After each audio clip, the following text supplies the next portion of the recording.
Agora nós vamos dar o banho de balde do nosso bebê, que está com 1 mês e meio de vida. Coxa linda de mãe. Nem experimentei a água, vou confiar no pai. Coisa linda de pai. Olha o olho dele. Olha o olho dele. E tá transbordando que ele tá muito gordo. Ele tá muito gordo. Ele é um bebê gordo. Gente, esse bebê já engordou 1 quilo. Engordou 1 quilo em 1 mês. Foi. Tá gostoso, mãe? Tá gostoso, mamãe? Bate as mãozinhas, bate. Bate as mãos. Olha como ele fica empurrando o pezinho, olha.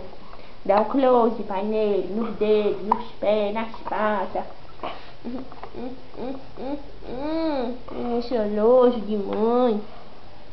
Vai, entra. Entra, mãe, entra. Eita, delícia.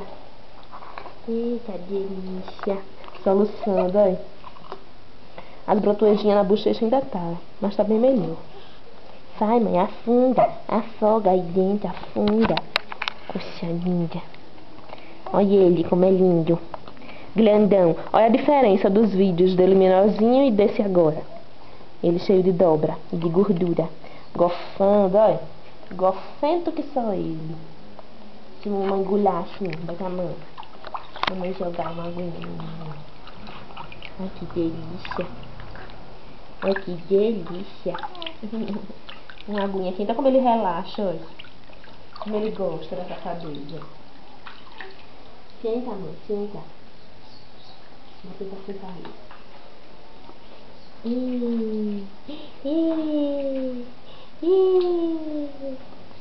Tá gostoso, tá, mamãe? Tá gostoso, tá? Pronto, agora. Não, agora a gente vai tomar o banho de verdade.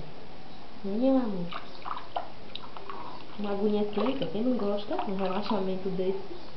Maravilha. Oh, maravilha. Ixi, pai, dá close. Dá close, pai. Eu acho que ele cagou a água. Ou não? Não, a mamãe levantando falso. Contra o inocente. Mamãe levantando falso contra o inocentinho. Lindo. E os ovinhos lá embaixo, olha os ovos. Não. Pronto? Papai não fala nada não, é? Fala tchau, é? Misericórdia. Que papai louco é esse? Pronto. Ih!